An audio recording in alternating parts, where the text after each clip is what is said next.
yo también declaro que no tengo conflictos de interés.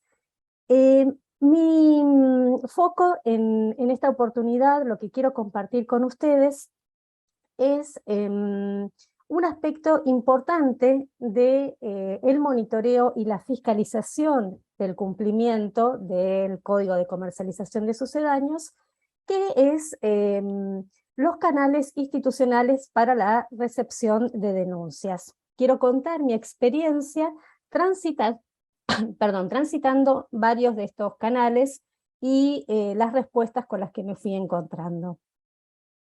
Como ya se mencionó previamente, el Código Internacional de Comercialización de Sucedáneos fue incorporado de manera parcial en la legislación argentina.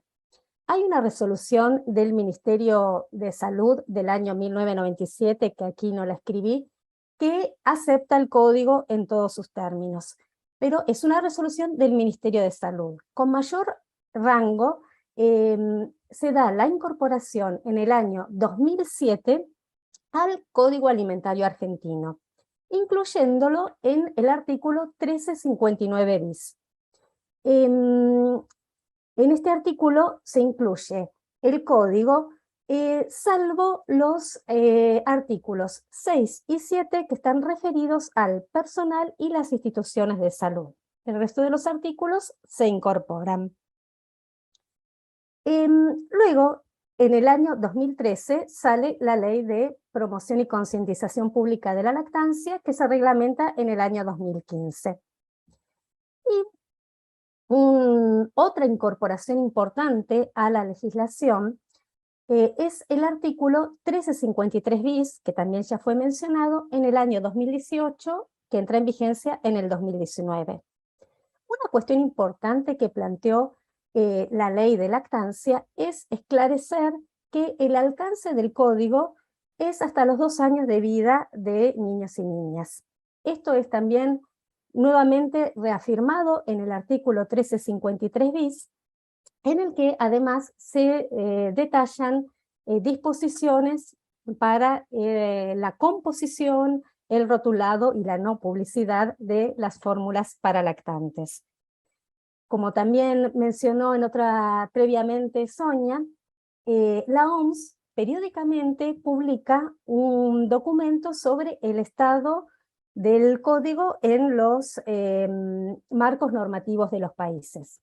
En el documento publicado en el 2022, Argentina tiene 33 puntos sobre 100. Está en la categoría de con algunas disposiciones del código incorporadas en su marco legislativo, y la mayoría de estos 33 puntos se le deben al artículo 1353 bis, que centralmente establece que no puede haber menciones ni declaraciones de propiedades nutricionales ni de salud.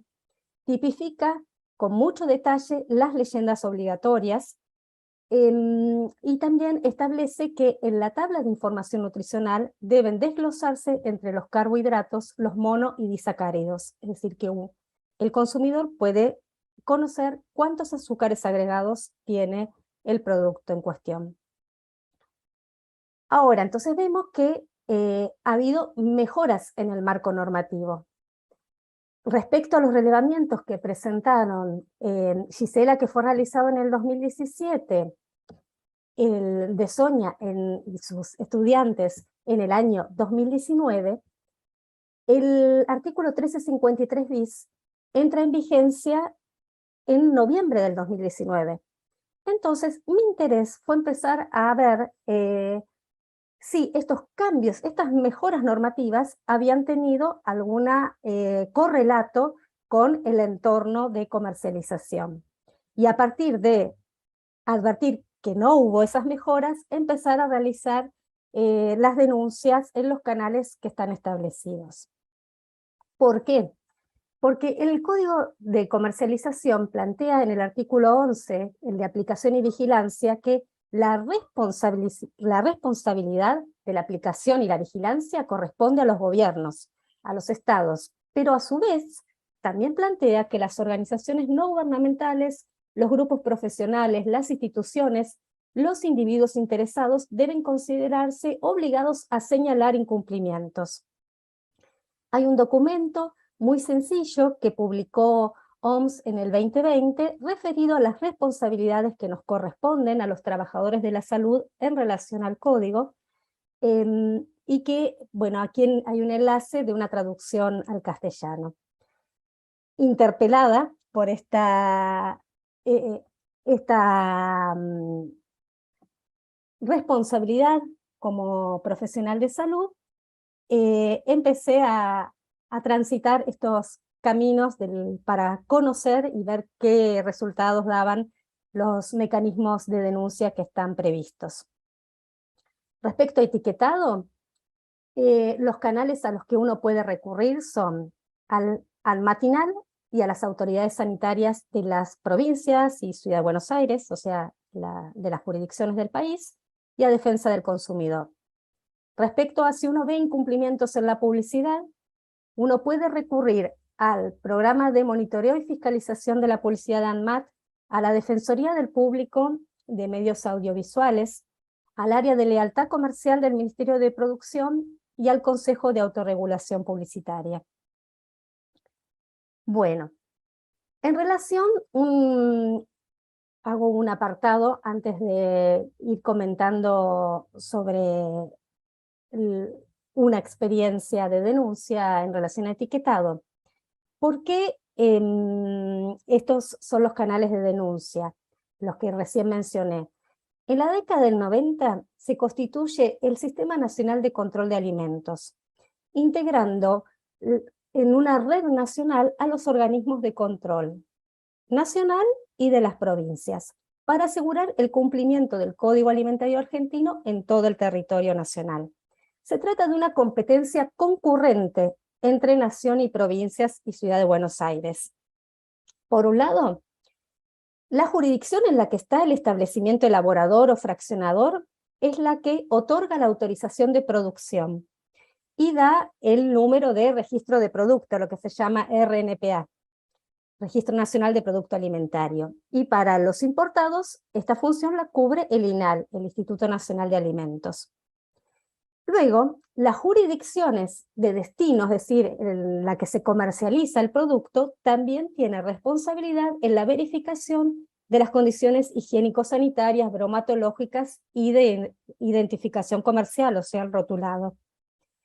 La Autoridad Sanitaria Nacional, el INAL-ANMAT, mantiene el rol de rectoría del sistema de control de alimentos y puede concurrir a cualquier zona del país para hacer cumplir el Código Alimentario. Es decir, que se trata por esta cuestión de una competencia concurrente. Por eso los canales para realizar denuncias son a nivel nacional y a nivel de las jurisdicciones.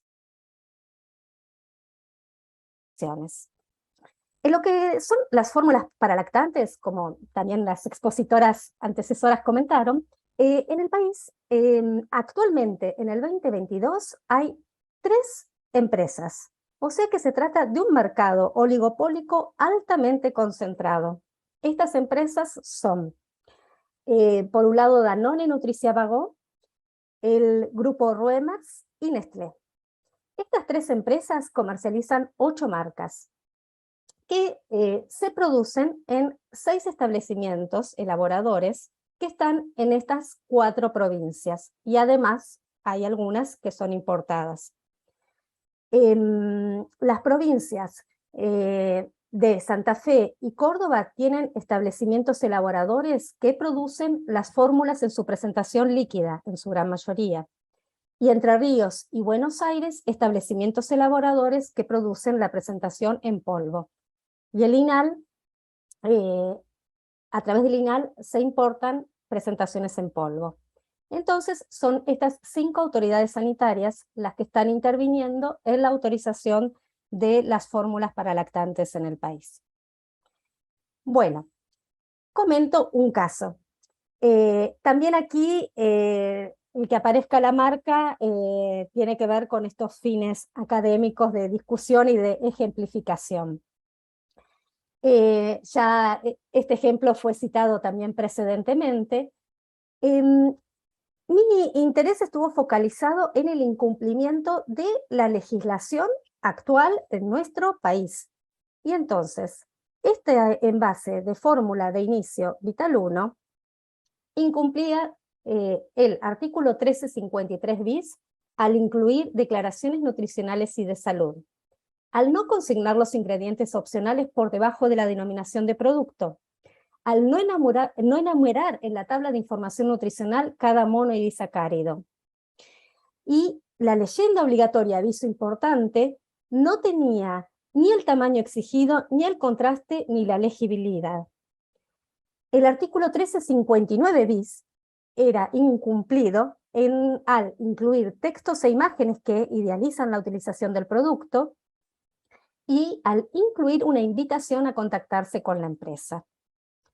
Además, circunstancialmente, en el momento en que relevé este rotulado, encontré un envase que tenía la fecha de elaboración posterior a la vigencia del RNPA, o sea que el rótulo estaba vencido y teniendo el rótulo vencido se había elaborado el producto. Entonces, sumando todos estos elementos, realicé por este caso la denuncia en 7 lugares. Al ANMAT, al área de vigilancia sanitaria, al INAL, al área de vigilancia alimentaria y normativa alimentaria, a Defensa Nacional del Consumidor en la Ventanilla Única Federal, también a la Dirección del Consumidor en Ciudad de Buenos Aires, que exige que uno haya denunciado previamente a la empresa, a la Dirección de Higiene y Seguridad Alimentaria de la Agencia Gubernamental de Control de Ciudad de Buenos Aires, que es el lugar donde fue adquirido el producto, y a la Agencia de Seguridad, a la Agencia Santafesina de Seguridad Alimentaria, que es la jurisdicción donde se elabora este producto. Bueno, ¿qué fue pasando con estas denuncias? A nivel nacional, la no respuesta. Por el lado de defensa del consumidor, la Ventanilla Única Federal otorgó un número, derivó la denuncia a la Oficina del Consumidor del municipio donde resido, en la cual nunca hubo respuesta, a pesar de reiteradas solicitudes. Reclamar a defensa del consumidor tiene sus peculiaridades. Por un lado, requiere que la relación de consumo se haya consumado, valga la redundancia, es decir, que uno tiene que haber adquirido, tiene que haber comprado el producto, porque tanto en el formulario de la Ventanilla Única Federal uno tiene que poner los datos del ticket, como en Ciudad de Buenos Aires uno tiene que adjuntar una imagen. Entonces, esto plantea ciertas dificultades cuando como consumidores queremos denunciar información engañosa en un etiquetado o en una publicidad, porque ahí ya comenzó la relación de consumo, pero si uno no lo compró, no está viabilizado el canal de denuncia. Además, en Ciudad de Buenos Aires se requiere que uno primero haya denunciado ante la empresa. ¿Cuáles fueron las respuestas? La empresa se comunicó y dijo: muchas gracias por su presentación, pero nuestros rótulos están aprobados por la autoridad sanitaria correspondiente. Defensa del Consumidor de Ciudad de Buenos Aires respondió que la denuncia no era procedente porque esta cuestión estaba regulada por ANMAT. El área de Higiene y Seguridad Alimentaria de la Agencia Gubernamental de Control de Ciudad realizó una acción que fue enviar un inspector a ver las condiciones higiénico-sanitarias del local donde se había adquirido el producto, pero ninguna evaluación del rótulo. Y la Agencia Santafesina de Seguridad Alimentaria, sí, rápidamente el área de epidemiología, al recepcionar el reclamo, accionó rápidamente y envió una auditoría al establecimiento elaborador. Pero al intervenir esta otra área, auditoría, ahí lo que la auditoría va evaluando es confidencial, pero el resultado fue que 15 días después de la denuncia, el rótulo fue reinscripto. Es decir, que ahora tiene vigencia hasta el año 2027.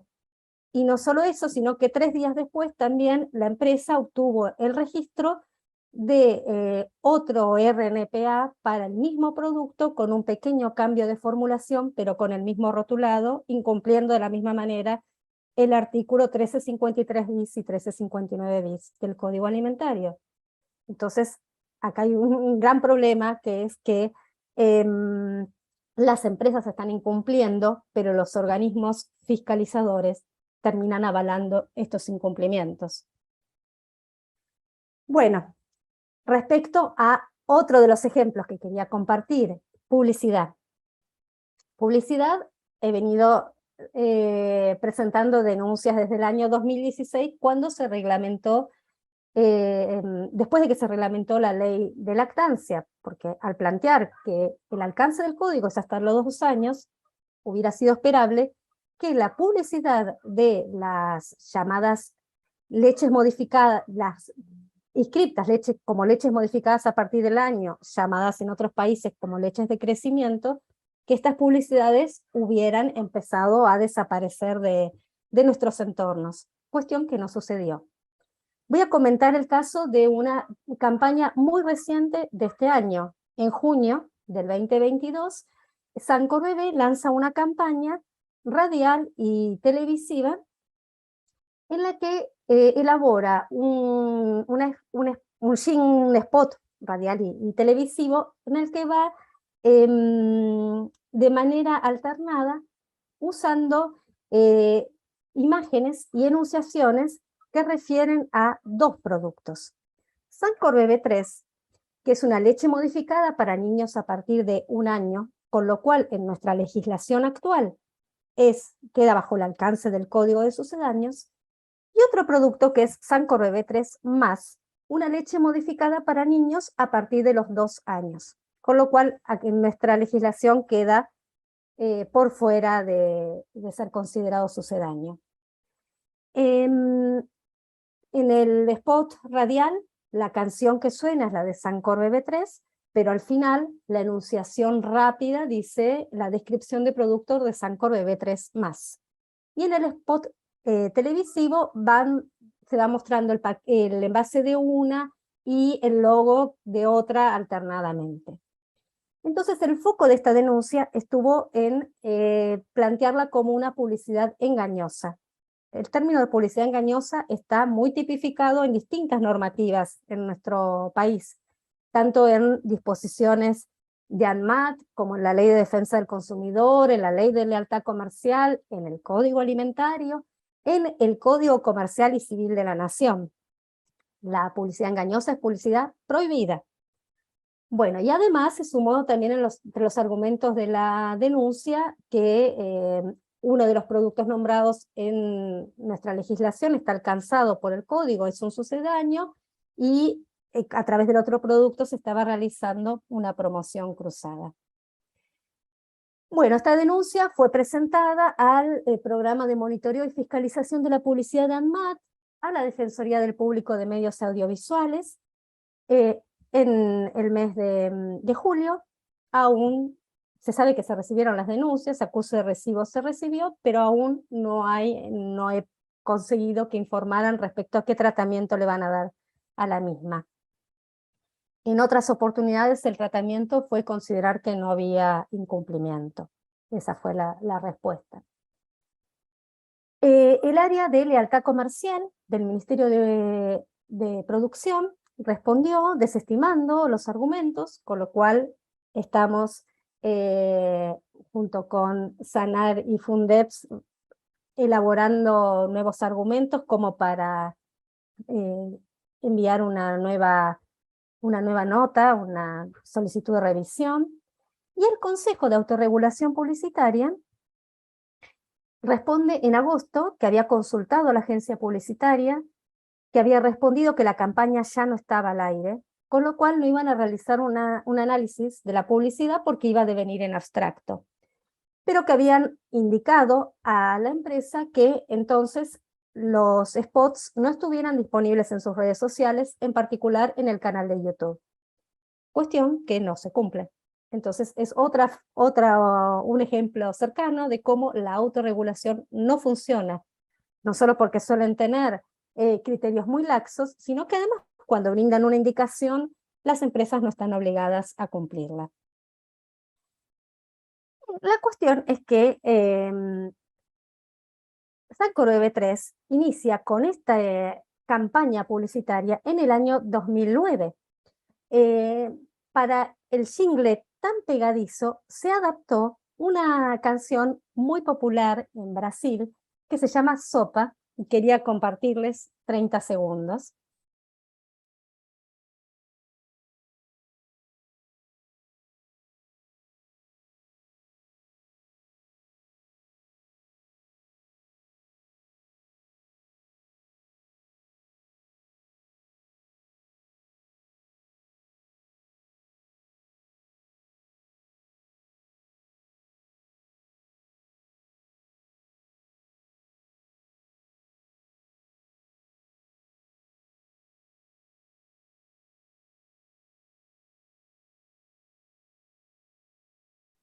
Bueno, esta preciosa canción infantil fue adaptada para hacer el jingle publicitario en el año 2009, que fue muy exitoso, muy pegadizo, pero en el año 2013, reglamentada en el 2015, tenemos la ley de lactancia y este tipo de publicidades no deberían haberse continuado.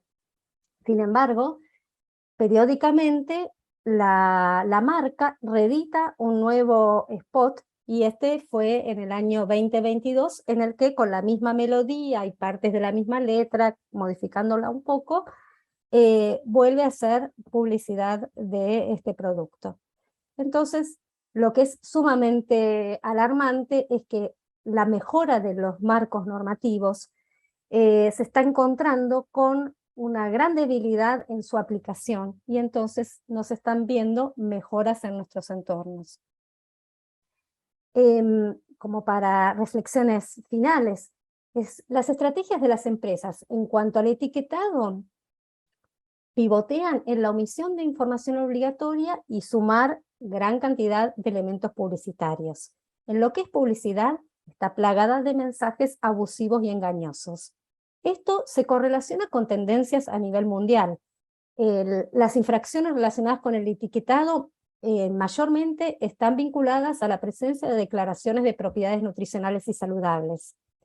También las empresas han cada vez más diversificado los productos de las líneas, es decir, presentar un producto llamado 3 más, 4, para tratar de eludir las legislaciones nacionales y de esta manera hacer promoción cruzada de toda la línea. Así es que se mantiene la publicidad dirigida al público general y acentuada con los desafíos que nos plantea el entorno digital. Frente a esta situación es fundamental fortalecer las capacidades de los organismos de control. La red Netcode, liderada por OMS, UNICEF, IFAN, elaboró protocolos para el seguimiento del código y plantea un protocolo para evaluaciones periódicas y un protocolo para poner en marcha sistemas de seguimiento permanente en aquellos países que tienen disposiciones del código incorporadas en su legislación, como es el caso de Argentina. Y aquí se plantea en este protocolo hacer pie en los organismos de control que ya existen, es decir, los organismos que otorgan los registros de producto, los organismos que monitorean la publicidad, con la rectoría del Ministerio de Salud. Entonces, es fundamental que el monitoreo de las normas nacionales aceite la fiscalización y que se pongan en marcha sanciones a las infracciones. Esto es indispensable para reducir la influencia negativa que las estrategias corporativas tienen en la alimentación de lactantes y niños pequeños. Además, esto es parte de las obligaciones que el país tiene en cuanto a los derechos humanos, porque el país ha suscrito y tiene rango constitucional el Pacto Internacional de Derechos Económicos, Económicos, Sociales y Culturales, y la Convención de los Derechos del Niño. Así que el país está con obligaciones para asegurar el más alto nivel posible de salud y el derecho a la alimentación adecuada, y la comercialización abusiva de fórmulas afecta estos derechos. Y el país ha recibido observaciones tanto por parte del Comité de los Derechos del Niño en el 2018, como por parte de la Relatora de Naciones Unidas por el Derecho a la Alimentación, cuando realizó una visita en el año 2018. En su informe recomienda la necesidad de que el país cumpla con el Código de Sucedáneos, monitoree y sancione las violaciones. Sí, bueno, como para concluir, quería compartir con ustedes una frase que me pareció muy ilustrativa del último documento que recientemente publicó OPS sobre publicidad de productos alimentarios en América Latina, que plantea: las mejores prácticas para promover la salud requieren acciones positivas por parte del aparato estatal y no se encontrarán en la omisión ni en el silencio. Bueno, muchas gracias.